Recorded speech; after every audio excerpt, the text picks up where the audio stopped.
Dig 1 was a lot harder to review than I first thought, as about 4 or 5 months ago, Steamworld Dig 2 first came out on the Nintendo Switch, so my brain keeps thinking that Dig 1 is actually the sequel, when really it's not. So let's talk about the graphics. It's a vector affair with very moody western tones, nice and somber. It works well for the game, and the character really shines through. You might think it all looks a bit similar at first, but it really broadens out after a while, so you're not just kind of in a big brown hole. The first thing that hits you is the title music. It's got such a great western feel, with the kind of whistling and kind of like, oh, kind of, you know what I mean. It is great. The rest of the score is a more subtle affair. It's good because it just kind of sits in the background, but the mood and the vibes kind of really seep through to you. The gameplay is essentially like a Metroidvania with RPG style upgrades. You dig down, get precious stones, and take them back to the surface to sell. This gives you money, allowing you to upgrade, to dig deeper, and unlock more stuff.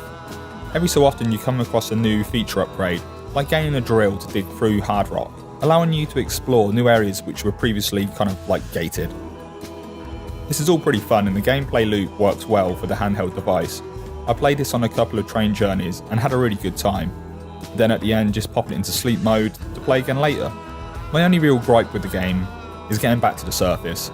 I feel this was rectified with the sequel with more regular pipes going through to the surface, but in Dig 1 you really need to start using the teleporters you buy from the shop.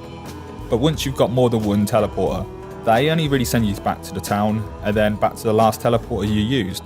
So, you know, it's not a massive deal, but if they kind of gave you a map so you can select which teleporter you want to go to, that would make it a lot easier getting around the mine.